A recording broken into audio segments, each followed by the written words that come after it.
자, 안녕하세요. 지난 시간에 이어서 신라 초기에 불교와 관련되고 그다음에 신라와 관련된 왕들 이야기들 잠깐 해드리도록 하고 있습니다. 그리고 이런 부분들이 불교랑 얼마나 관계가 있냐라고 할지는 모르겠지만 그냥 한국사와 관련해서도 기본적으로 이해하면 좋을 부분들이기 때문에 말씀을 아울러서 드린다고 그런 정도 생각하시면 되겠습니다. 그래서 신라의 지난 시간에는 세 가지 말씀을 드렸거든요. 그러니까는 가야의 허황옥 부분과 그 다음에 여기 지금 도솔가 이야기, 그 다음에 차차웅이 자충이 돼서 반절법에 의해서 중이라는 표현이 나온다더라. 이러한 세 가지를 통해서 신라의 실제로 훨씬 더 우리가 알려진 것과 달리 훨씬 더 빠른, 그러니까 아도나 순도보다도 더 빠른 불교들이 전래에 있었던 게 아닌가라는 추정을 해볼 수도 있다. 그리고 가야 허황옥은 가야인데 신라에 영향을 미치나라고 할지 모르지만 탈해 이야기를 보면 탈해가 가야 쪽으로 갔다가 김수로왕한테 한번 뒤지게 두드려 맞고 그 다음에 신라 쪽으로 다시 돌아오거든요. 그런 걸로 봐서 이게 연결점이 있었던 것 같아요. 지역적으로도 가깝고 그래서 연결점들이 좀 있었던 것 같습니다. 자, 그래서 여기 보면 거서관이라고 불린 사람은 한 명, 박혁거세, 그 다음에 차차웅이라고 불린 사람은 한 명. 이게 다 무당이라고 생각을 하거든요. 개인적으로는 다 무당이라고 생각을 하고 있고, 그 다음에 이사금부터는 저게 뭔지를 잘 모르겠어요. 근데 이사금이 지금까지 우리가 쓰고 있는 표현인 임금님 할 때 그 임금입니다. 그러니까 임금왕이라고 하거든요. 이 글자를, 왕자를 우리가 임금왕이라고 부르잖아요. 이거는 중국식으로는 왕이고 우리 뜻으로는 임금이다라고 하는 거예요. 그러니까 이사금이라는 표현이 지금도 나오고 있는 쓰는 표현이라고 보시면 돼요. 우리도 임금님 뭐 이렇게 표현들을 쓰니까. 그래서 그 이사금이 뭐냐 모르겠습니다. 그런데 지금 이 남해왕 때 나중에 이제 석탈해가 오거든요. 석탈해가 도래하게 되는데 와가지고 뭐 이상한 짓을 합니다. 제가 볼 때는 좀 쓸데없는 짓들을 하고 있는데. 근데 충돌하는 건 맞는 것 같아요. 그러니까 박혁거세 계하고 도래한 석탈해 쪽하고 새로 이제 신흥 뜨는 거죠. 그래서 뭐 충돌하고 있는 거랑 같아요. 나중에 석탈해 얘기할 때 다시 얘기를 해드릴게요. 그런데 이 남해 왕이 저 석탈해를 자기 맏딸하고 결혼을 시켜줘요. 그러니까는 사위가 됩니다. 그리고 아들은 유리이사금이죠. 그래서 매부인 탈해 왕과 이제 왕권 경쟁을 해요. 그러니까 남성 꼭 혈통 중심이 아니었구나. 저 시절에 벌써 저게 왕권 경쟁이 가능하다고? 라는 생각을 하면 이 혈통은 아니네. 라는 생각을 떠올려 볼 수 있는 거죠. 그러니까 사위도 무방하다라는 지금 개념이 나와 있는 거잖아요. 그렇게 해서 경쟁을 했는데 뭔 얘기가 나오냐면 덕이 있고 이런 사람은 치아가 더 많대. 그래서 떡을 깨물어서 이렇게 깨물면 치아 개수가 나오잖아요. 그게 입금입니다. 입금. 이의 금. 그러니까 마우스피스 물듯이 마우스피스가 두 종류가 있거든요. 예전에는 그냥 개나 거리나 끼는 마우스피스 그렇게 해서 그냥 표준형이 있었고 요즘은 자기 이 치아에 딱 맞추는 마우스피스가 있어요. 그래서 딱 이렇게 해놓으면 그 틀에 맞춰서 딱 맞는 마우스피스를 껴준다고 그런 식으로 해서 치아 개수를 못 세니까 이렇게 떡을 깨물어서 난 저거 얘기는 들어도 뭔 소리인지를 못 알아듣겠어. 그렇게 해서 이걸 재봤더니 개수가 유리가 더 많았대. 뭔 소리인지 모르겠어. 그러니까 나이가 많으면 치아 개수가 늘어나냐? 그렇지 않거든요. 그리고 치아 개수는 다 똑같아요. 뭐 사랑니를 떡을 깨물어서 사랑니가 찍힐지도 내가 잘 모르겠고 아무튼 이게 뭔 소리인지는 모르겠어요. 그렇다고 뭐 나이에 의해서 하나둘씩 늘어나는 것도 아니고 아마 계속 이렇게 치아 개수가 늘어나고 이런 거는 악어 이런 거는 치아가 빠져도 다시 자라나고 뒤에서 앞에 공룡이나 이런 것들은 앞으로 나오고 뭐 이런 얘기는 들어봤어도 인간은 우리는 딱 한 번 바꾸잖아. 이 치아는 딱 한 번 바꾸고 그게 그러면 탈에는 어디 싸우다가 옥수수가 몇 개 깨졌나? 개수 똑같습니다. 이 인간의 치아 개수 똑같습니다. 예, 똑같아요. 그 중에서 이제 사랑니나 이런 몇 개의 치아가 잠복해서 안 나오는 사람도 있고 늦게 나오는 사람도 있고 뭐 이런 차이는 있지만 기본적으로는 똑같아요. 그런데 저걸로 임금을 결정했다? 라고 하면 뭔 뜻이냐면 저게 뭔가 아마 세력적인 충돌이 있었겠다라는 정도 생각을 해볼 수는 있죠. 그러니까 제가 그런 얘기 하거든요. 저 미얀마에 가면 틸로밀로 사원이라고 있는데 일산의 뜻대로라는 뜻이에요. 일산의 뜻대로 왕이 자기가 이쁜 아들이 있어. 이쁜 아들이 있어. 걔한테 왕위 계승을 시키고 싶은 거야. 그런데 걔가 서열이 낮아. 그러니까 우리 한국 사회도 그런 비슷한 사건이 있었죠. 그게 이제 태종 이방원과 세종이죠. 그러니까 이제 좀 비켜줘야지 위에서 눈치껏 그렇게 해서 양령은 또라이니까 제껴줬고 효령대군은 사람이 괜찮은데 눈치껏 아버지의 뜻이 아닌갑다 이렇게 해서 이제 출가해서 비켜준 거잖아요. 그렇게 해야 되는데 이놈들이 눈치가 없지. 그러니까 그 왕이 뭐라고 했냐면 일산을 이렇게 놔가지고 일산이 자빠지는 쪽으로 왕자들을 이렇게 이게 뭐냐면 지금은 없어졌는데 예전에 투지폰 쓸 때 이렇게 안테나 뽑아가지고 돌리면서 야 오늘 밥값은 누가 낼까 이렇게 해서 딱 돌리면서 이런 거 한 적 있잖아요. 그때는 그 안테나를 참 여러 가지 용도로 썼었는데 그것도 했었고 이렇게 해갖고 사람 때릴 때도 쓰고 그거 생각보다 굉장히 아프죠. 따끔하죠. 뭐 굉장히까지는 아닌데 호들갑스러울 정도는 아닌데 보기보다 따끔한 그게 있잖아요. 지금은 뭐 안테나가 없으니까 그 기능이 빠지는 바람에 참 이게 안타깝죠. 그 기능을 지금 스마트폰에도 좀 넣어줬으면 싶은 생각이 있긴 한데 아무튼 그래서 그렇게 일산으로 그렇게 하겠다는 거예요. 그래서 일산을 놓고 그 일산이 자빠지는 방향으로 그렇게 했더니 왕이 원하는 아들 쪽으로 일산이 자빠졌다. 일산의 뜻대로. 그래서 사원 이름이 일산의 뜻대로예요. 그 왕이 이제 탁 나중에 고위에 오르게 되는 거예요. 그런데 거기에 보면 또 다른 내용으로 뭐가 나오냐면 일산의 뜻대로 왕의 뜻대로 이런 것도 있어. 그러니까 그 일산 잡고 자 가운데서 놉니다 이렇게 했지만 왕이 누구를 미는지 알고 있지. 그러니까 이게 정확한 가운데가 아닐 수 있는 거예요. 이미 기울어진 가운데지. 그래서 일산의 뜻대로 왕의 뜻대로 이런 비슷한 이야기가 아닌가라는 생각을 해요. 해요. 그래서 세력 균형에서 이긴 거는 같아. 근데 왜 저게 이 치아랑 관련되는지는 잘 모르겠어요. 근데 참고로 말씀드리면 치아가 많으면 그러니까 영웅이라든가 위인이라든가 대단한 사람은 치아가 많다. 이런 얘기 들어봤어요? 못 들어봤어요? 불교에서 나오는 얘기예요. 그래서 부처님 치아는 40개. 부처님 치아는 40개 이렇게 나오거든요.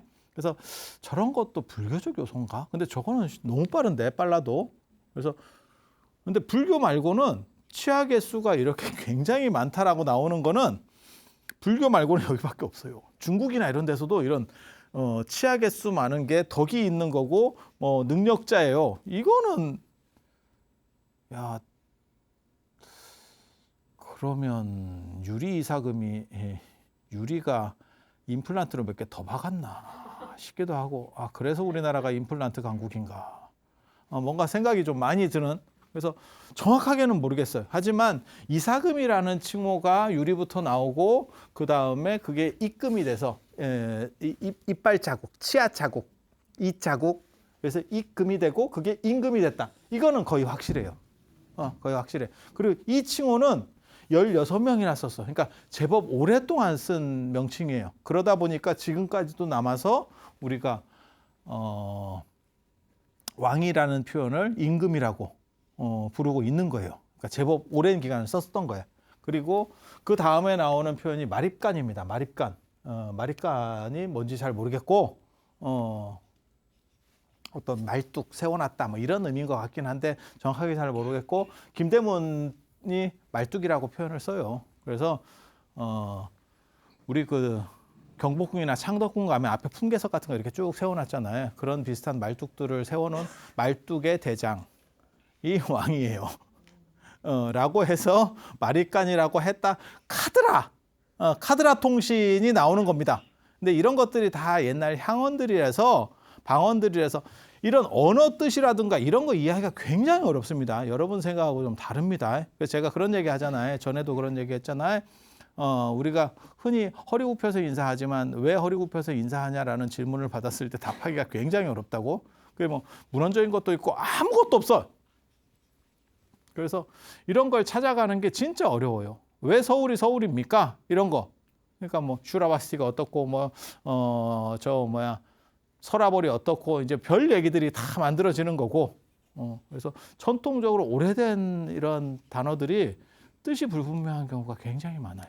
그리고 이거 찾기가 진짜 어렵습니다. 그래서 이제 자팍다식한 사람들이 이런 것들을 막 연결시켜서 말을 만들어내지. 근데 그게 조금 근거가 좀 많으면 우리 같은 사람이 논문을 쓰는 거고, 그게 논문 쓸 정도까지는 안 될 것 같아 라고 하면 이런 데서 이제 썰을 풀지. 썰을 풀고 있는 거고. 그래서 그렇게 가는 거예요. 그래서 마리깐이라고 하는 표현도 썼었는데 마리깐은 4명. 4명밖에 안 돼요.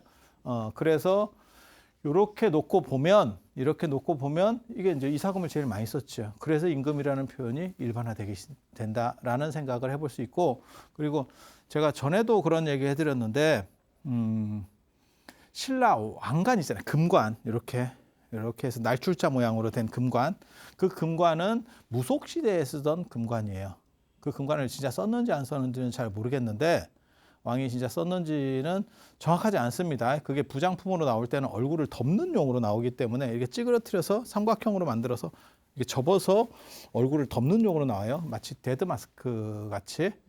예, 그래서 진짜 썼는지는 잘 모르겠고 왕들도 마찬가지지. 물론 그게 조금 관점이 달라지면 달라요. 상황이 달라져요. 그게 이제 주술적 용도라고 하는 게 있거든. 네, 주술적 용도. 그러면 우리 같은 사람들이 나타나는 거예요. 이제 오만 팔에다가 이상한 거 걸고 뭐 이런 거. 이게 주술적 용도. 그러니까 사람에게 있어서 심리적 안정을 주는 것도 있고 주술적 용도를 주는 것도 있어요. 그래서 저는 염주 같은 거를 굉장히 좋아하는데 그게 이 2가지 용도가 다 있습니다. 그래서 애착인형 이런 거 들어보셨어요? 애착인형?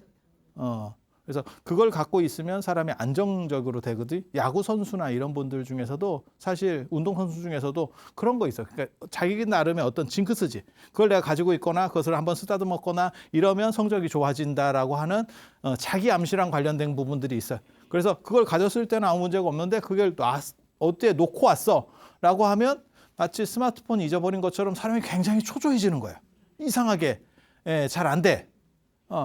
그래서 심리적으로는 그런 걸 뭐라 그러냐면 영혼의 닻을 내린다라고 하는 거예요. 그래서 배를 정박할 때처럼 안정적으로. 그래서 그런 물건들을 계속 반복적으로 가지고 있으면 사람이 이렇게 감정 기복이 훨씬 약해져요. 그래서 제가 염주 같은 거를 가지고 있고 염주를 돌려라라고 계속 강조하는 것 중에 하나가 그거고, 그리고 그 염주들 중에서도 저 같은 경우는 이제 다 의미들을 가지고 하기 때문에 주술적 용도로는 금, 은, 동, 수정, 뭐 주사 이런 것들 굉장히 다 의미들이 있습니다.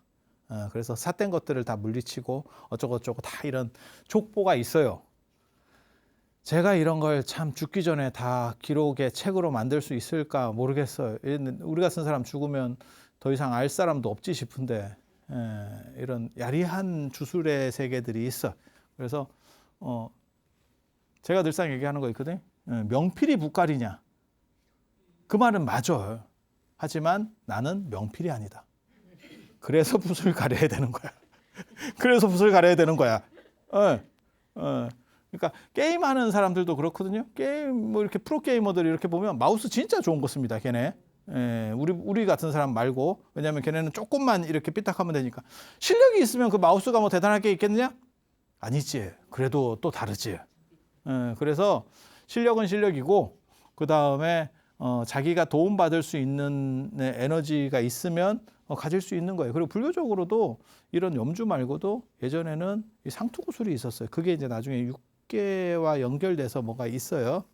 그 계주라고 하는데, 그래서 인도 문화에서는 이렇게 상투에다가 구슬 넣는 문화가 있어서 그게 에너지를 만들어서 나를 보호해 준다라고 하는 측면이 있고, 실제로 그래서 제가 그런 얘기하는데 좀 차분해지고 싶은 사람, 그래서 그 감정 기복이 심한 사람들은 은을 몸에 많이 붙이고 있으면 은은 물을 상징하는 거기 때문에 훨씬 이렇게 사람을 가라앉게 해요. 그리고 수족냉증이 있다거나 이러면 금 먹어라가 나옵니다. 금 먹어라. 금을 차거나 금을 먹어라. 그래서 그런 거는 열내는 겁니다. 금이. 금을 먹습니까?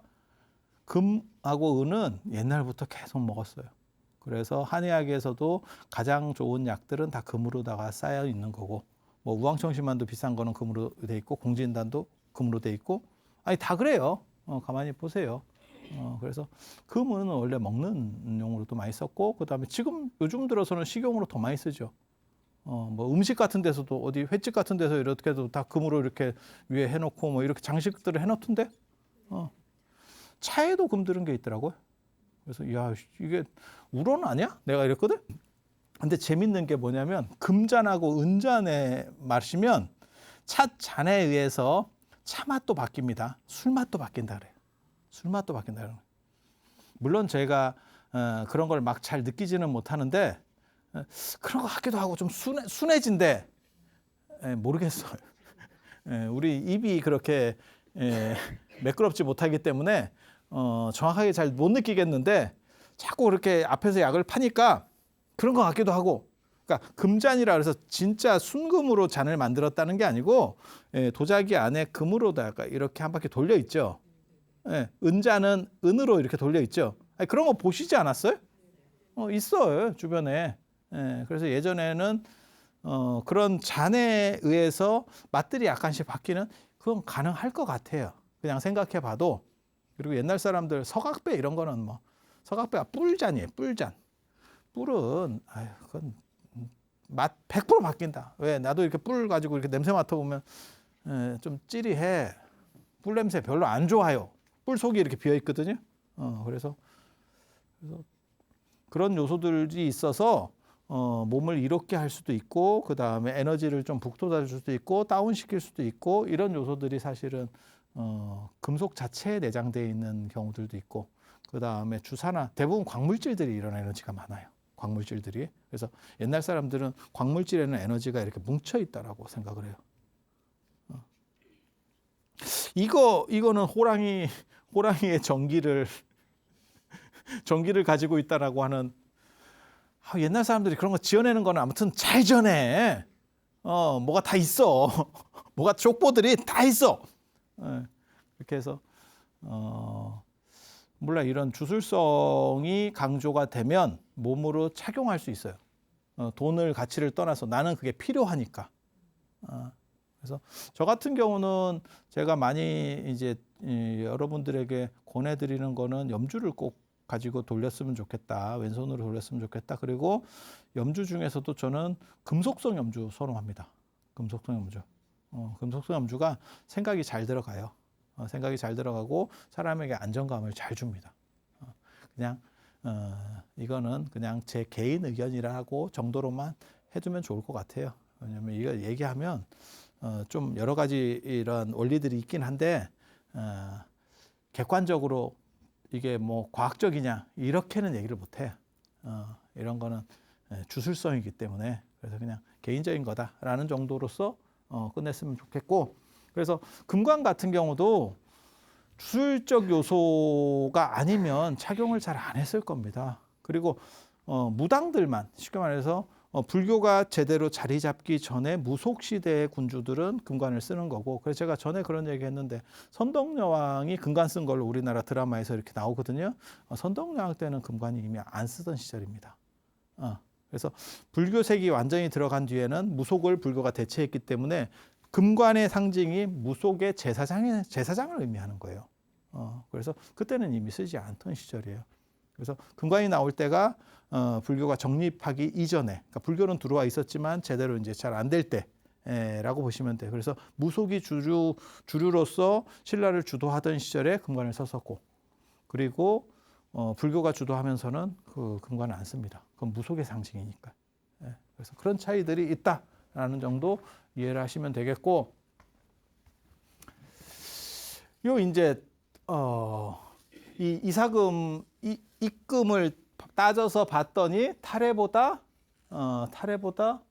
요 유리가 더 많아서 왕을 했고 그 다음에 탈해가 하게 되거든요. 그래서 탈해 세력이 졌다라고 저는 생각을 하는 거고, 그건 뭐 질 수 있을 거예요. 그건 이유는 좀 뭐 도래이니까 당연히 박혁거세라고 하는 기존 세력한테는 안 되는 거죠. 그리고 박혁거세가 탈해가 나중에 동학신이 되거든요. 박혁거세가 선도성모 아들이다라는 설이 있다라는 얘기를 했었잖아요. 물론 아래서 나왔다 뭐 이러지만 선도산이 서학이에요. 경주를 중심으로 하면 랑산, 중학, 남산, 그 다음에 북쪽에 금강산, 동쪽에 토암산이거든요. 토암산이 동학입니다. 동학, 동쪽과 서쪽. 그래서 박혁거세와 남해왕 쪽, 그 다음에 유리까지 되는 어떠한 이 선도산하고 관련된 서학 쪽 세력과 저 석탈해는 동학 쪽 세력입니다. 여기서 새로운 어떤 세력 기반을 만들어요. 그래서 나중에 저 석탈해 얘기 보면 나중에 동학의 산신이 돼요. 자기 스스로 산신이 되거든요. 그래서 그런 요소들이 충돌하는 어떤 지점을 얘기하고 있다라고 하는 거고, 원래 석탈해가 처음에는 글로 안 갔다는 거잖아요. 저 어디야? 경주로 온 게 아니고 가야로 갔대요. 가야로 갔더니 거기에 김수로 왕이 와 있더래. 김수로 왕 아시죠? 김수로. 거부가 머리를 내밀어라. 그렇지 않으면 구워먹. 이게 도대체 뭔가 싶은 그 2번 나옵니다. 우리 한가에서 그 2번 나와요. 구지가라고 해서 1번 나오고, 한자는 다른데 김수로 아니고 수로 부인이 있어요. 수로 부인. 거기가 이제 수로 부인이 얼굴이 너무 이뻐가지고 납치되는 사건이 벌어져요. 그때도 구지가 비슷한 걸 씁니다. 그랬더니 용왕이 데려갔다가 다시 토해내는, 제가 잘못했습니다라고 해서, 이게 향가의 주술적 의미를 얘기할 때 쓰는 거거든요. 그래서 2번 다 아주 재밌어요. 둘 다 등장인물 이름이 수로고, 한자는 다른데 수로고, 그 다음에 그러면 거북이 얘기가 계속 나오고, 그래서 좀 재밌어요. 그런데 이 김수로 왕한테 갔더니 김수로가 야, 내가 왕인데 네가 늦게 와가지고 뭔 헛소리야. 그렇게 해서 서로 신통을 겨뤘대. 그래서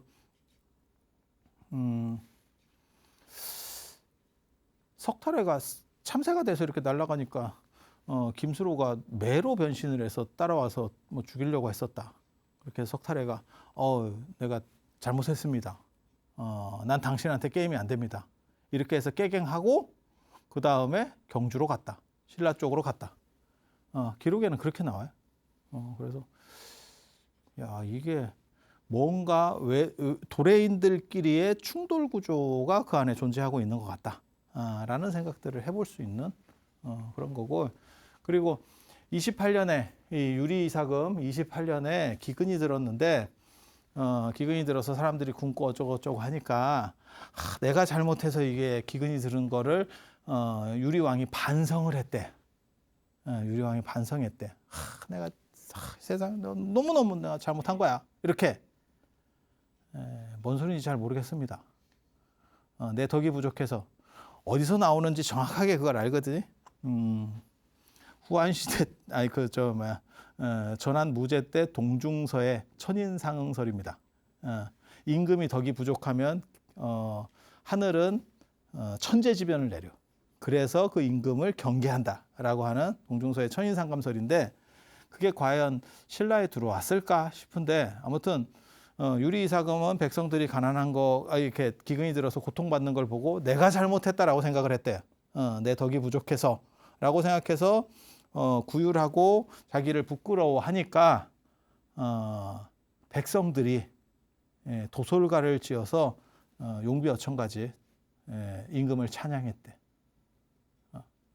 그게 이제 이 기록에 나오는 이야기거든요. 그래서 이게 신라의 노래의 시조다. 이 도솔가가. 근데 하필 여기에 이 도솔이라는 용어가 나온다더라. 도솔천. 도솔이라고 하는 얘기는 뭐냐면, 도솔천은 사왕천, 욕계 육천할 때 이게 사천왕, 그 다음에 도리천, 제석천. 야마천, 그 다음에 도솔천, 도솔천이 미륵보살이 사는데요. 그 다음에 화락천, 타화자재천. 이게 이제 마왕 파순이 사는데, 파순은 여기에 조금 지분이 있어요. 전체에 사는 건 아니고, 그리고 야마천이 원래는 염라대왕에 살던데, 이사했습니다. 이 양반 포장이사로 해가지고, 기원 전후에 이사했어요. 그 옛날에는, 야마천이, 야마가 염라예요. 그래서 야마야미, 뭐 이런, 예전에 제가 그런 신화 얘기도 했었습니다. 그래서 뭐 그렇다 치고, 이 도솔천에 있는 미륵보살이거든요. 도솔천 하면 미륵보살. 그래서 미륵이 내려올 때는 이 세계가 이상세계가 펼쳐진다라고 하는 거예요. 이상세계가. 그러니까 기독교에서 말하는 뭐 휴거, 예수 재림 그런 이상세계는 아니고 과학적으로 아주 발전해서 모든 사람들이 평화롭고 행복하게 사는 세계. 그 정도. 그러니까는 뭐 국민소득 한 100만 불 정도. 지금 뭐 저 북유럽에 잘 나가는 나라들이 한 10만 불까지 올라가잖아요. 룩셈부르크 뭐 이런 나라들 뭐 8만, 10만 뭐 스웨덴, 노르웨이 뭐 이런 나라들 이런 것들 있잖아요. 근데 한 100만 불 정도 되는, 그리고 사람 잘 안 죽고 오래 살고 모든 게 다 복지적으로 딱 완비된 그런 세계가 미륵이 내려오는 용화 세계입니다. 용화 세계. 그래서 도솔이라는 의미가 뭐냐면 미륵의 도솔천에서 시작해서 빨리 그 미륵이 내려와서 무언가 세계를 정리해 줬으면, 그래서 유리 이사금에 유리 왕이 자신을 반성하고 기근에 대해서 자신을 반성하고 그런 것들이 어떻게 보면 도솔천의 이상, 그러니까는 지상 낙원의 이상, 복지국가의 이상과 결부된다라고 생각해서 도솔가를 백성들이 지어서 불렀던 것 같아요. 그 당시에 유행하는 노래인 거예요. 유행하는 노래. 그러니까는 요임금 때 그런 이야기가 나오죠.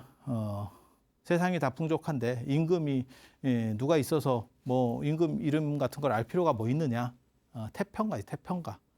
이런 식으로. 근데 이제 그 불교적인 노래였다라고 생각을 하면 될 것 같아요. 그래서 저기서 하필 도솔이 나온다는 거는 미륵신앙 얘기인가? 근데 미륵이 본격적으로 떠오르려고 하면 사실은 삼장법사 현장의 현장 스님 이야기 정도까지 나와야 되니까 600년대가 나와야 사실 미륵신앙이 뜨기 시작해요. 그런데 어떻게 저 시절에 저 도솔가 얘기가 나올 수 있는가? 그게 왜곡된 자료인가?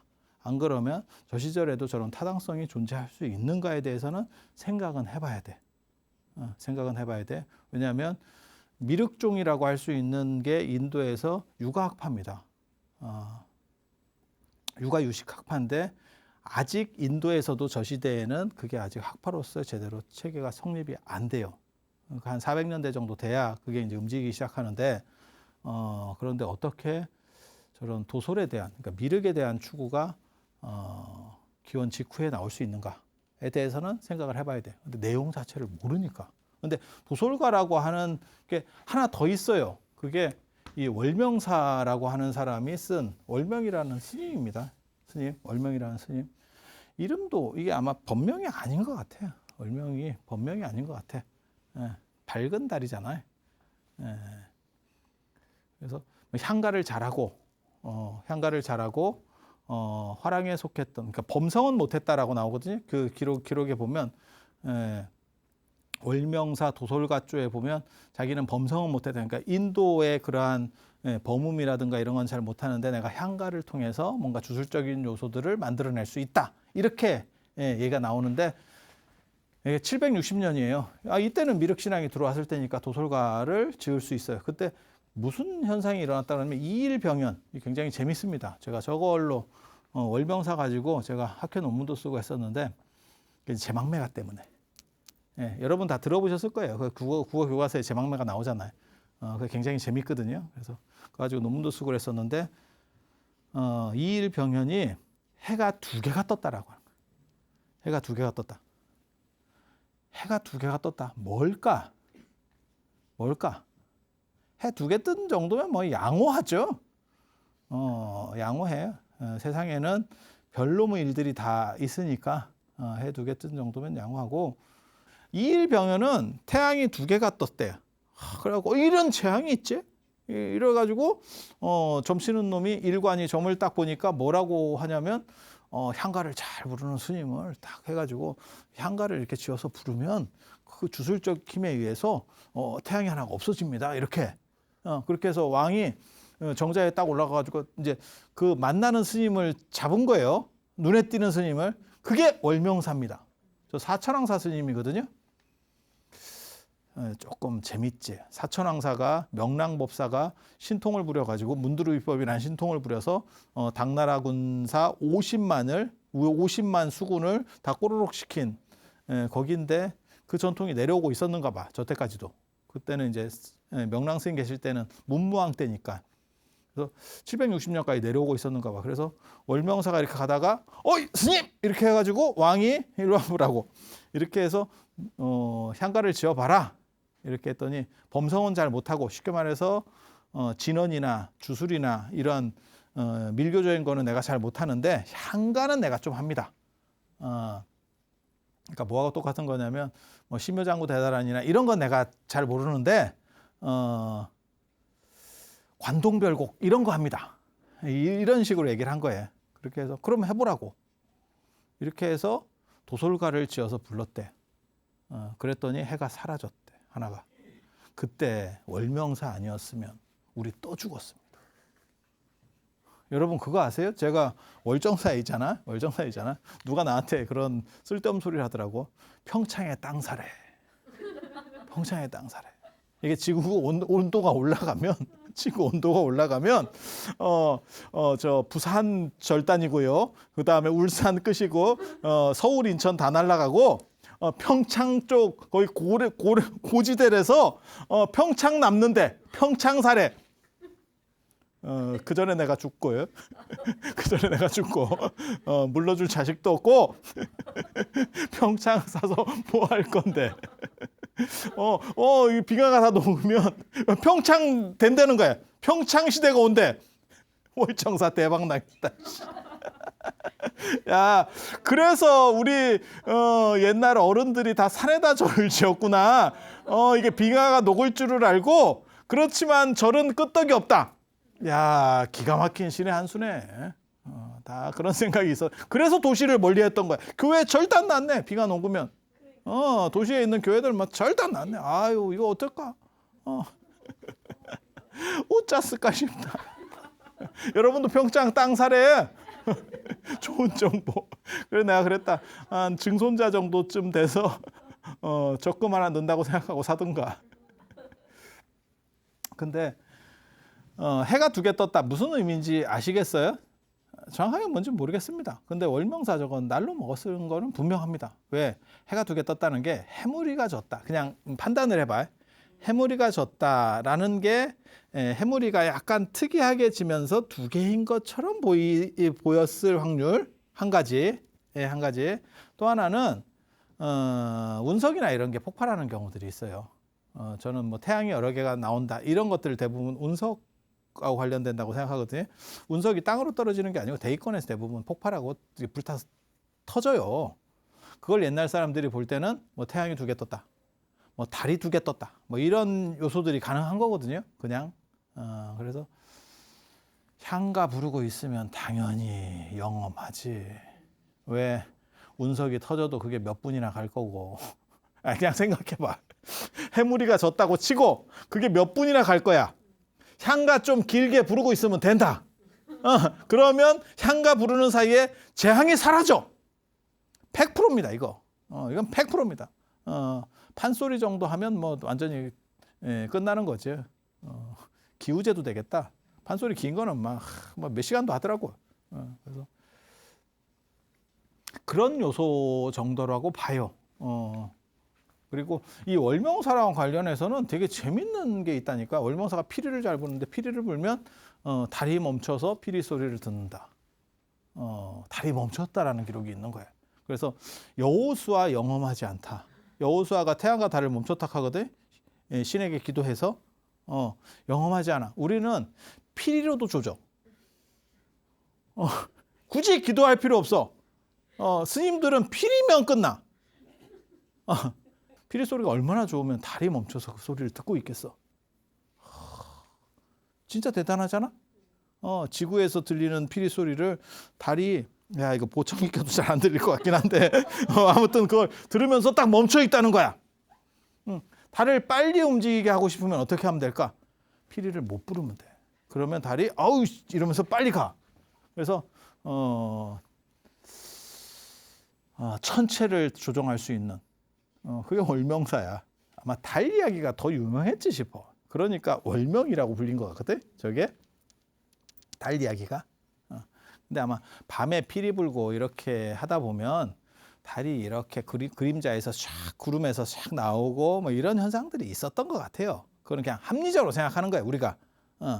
설마 뭐 달이 멈췄다는 건 생각할 수가 없는 거니까 그거는 인류의 문제가 아니잖아. 그거는 어떻게 대상 자체가 될 수가 없으니까. 그래서 그런 식의 요소들이 있었지 않았을까라는 생각을 하고 그걸로 뜬 거죠. 한마디로 얘기해서. 그렇다 카더라라는 소문들이 생기면서 저 월명사 그래서 월명이 저는 별명일 거라고 생각을 하거든요. 본명이 아니고 아마 별명이었을 거다. 그런데 굉장히 아무튼 노래 피리도 잘 불고 예술적인 사람이지. 향가 우리식으로 요즘으로 말하면 뭐 판소리라든지 창이라든지 이런 거를 기가 막히게 해서 사람들이 들으면 다 감동하고 귀신까지도 감동을 시키는 거죠. 그래서 자기 누이 동생이 죽었을 때 제망매가를 딱 하면 노잣돈이 막 쫙 이렇게 뭐 바람에 휘날리고 막 이랬다는 거거든. 그래서 귀신도 부리고 그다음에 천체도 부리고 이게 이제 향가의 주술적 요소라고 하는 거예요. 그래서 월명사 피리 부는 사람 그때 이 도솔가를 뭘 지었냐면 내용이 이거예요. 산화가를 불러서 그러니까는 꽃을 이렇게 뿌리면서 이거는 인도 불교적인 겁니다. 그래서 부처님이 오시거나 안 그러면 이렇게 뭐랄까 할까 기념할 만한 대단한 분들이 오시면 꽃을 뿌려서 이렇게 환영하는 지금도 합니다. 불교에서 사시 때마다 늘상 하고 있는데 한 번도 못 보죠. 못 보는 이유는 입으로 하죠. 그게 향화청입니다. 향화청. 향과 꽃으로 청합니다. 향과 꽃으로 청합니다. 대부분 그러고 보면 한국 불교는 입으로 많이 해. 아금청정수 변이감로다.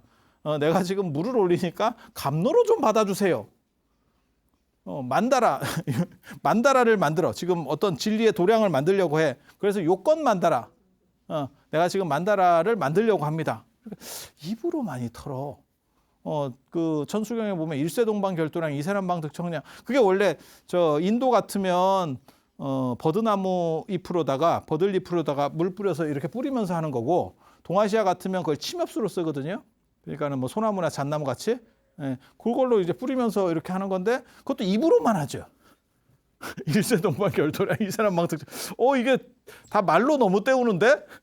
그리고 나중에 여피계명주 공점이 염집 나자색 선배 이것도 사실은 어떤 관법인데 그것도 입으로만 좀 불교가 어떻게 보면 약간 쇠퇴되면서 제대로 안 된 현상들이 지금 흔적으로 남아 있는 거예요. 그래서 예전에는 직접 작법을 하면서 하던 것들이 지금은 이제 말로 딱 그거죠. 차린 건 없는데 많이 드셔주세요. 이러면 상다리가 부러질 것 같아요. 딱 그런 정도. 좀 어떻게 보면 약간 슬픈 거죠. 그렇게 해서 우리의 생각을 전달해 달라. 부처님한테 전달해 달라. 그렇게 해서 미륵좌주를 모셔라. 미륵불이 내려올 수 있도록 해라. 미륵불이 내려오시는 데는 사실은 전부 다 깨끗한 새이기 때문에 이러한 오염된 이런 천체 현상 이런 것들은 존재할 수가 없어. 그래서 미륵 부처님을 산화를 해서 꽃을 뿌리면서 모셔와서 미륵 부처님의 강력한 에너지로 인해서 모든 재앙은 사라진다. 그러니까 향가를 하는데도 불구하고 내용적으로는 불교구나 라는 걸 알 수 있죠. 그래서 무불습합이라고 합니다. 저런 걸 보고 무교하고 불교가 서로 섞여 있는 그리고 범성은 못하는데 우리가 향가는 합니다라고 말하는데 저 사람이 월명사가 그 얘기는 뭐냐면 범성만 하는, 그러니까 순수한 불교 승려도 있고 저는 무속과 섞여 있는 불교 승려 팀이 있는 거예요. 두 팀이 있었구나라는 걸 알 수 있어요. 그래서 지금도 어떻게 보면 그렇게 있는 거죠. 그래서 철저하게 불교적인 공부만 하시는 분도 있고 뭐 여러 가지 잡학, 우리 같이 뭐 주술적인 것도 좀 찝쩍거리고 막 만때만 거 이렇게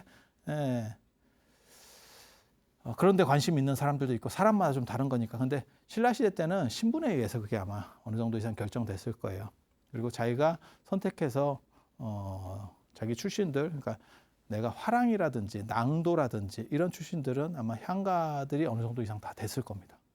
그게 산천을 뛰어놀면서 향가들 이렇게 읊조리고 한 잔 빨고 뭐 이런 것들이거든요. 그리고 그 전통이 지금까지 내려와서 우리나라가 산악회가 잘 되죠.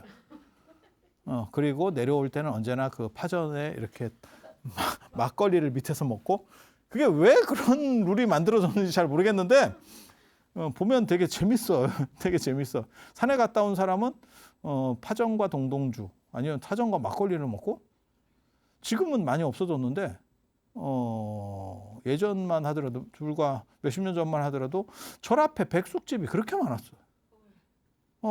절 앞에 이렇게 큰 절들 앞에는 그 절에서 운영하는 건 아닌데 그건 우리 땅이 아니니까 뭐라고도 못 하는데 거기 백숙집들이 그렇게 많아. 희한하게. 그래서 왜 이렇게 언밸런스한, 그러니까 산에 갔다 오면 체력을 소모했기 때문에 뭘 먹어야 된다라는 생각이 있었던 것 같아요. 네.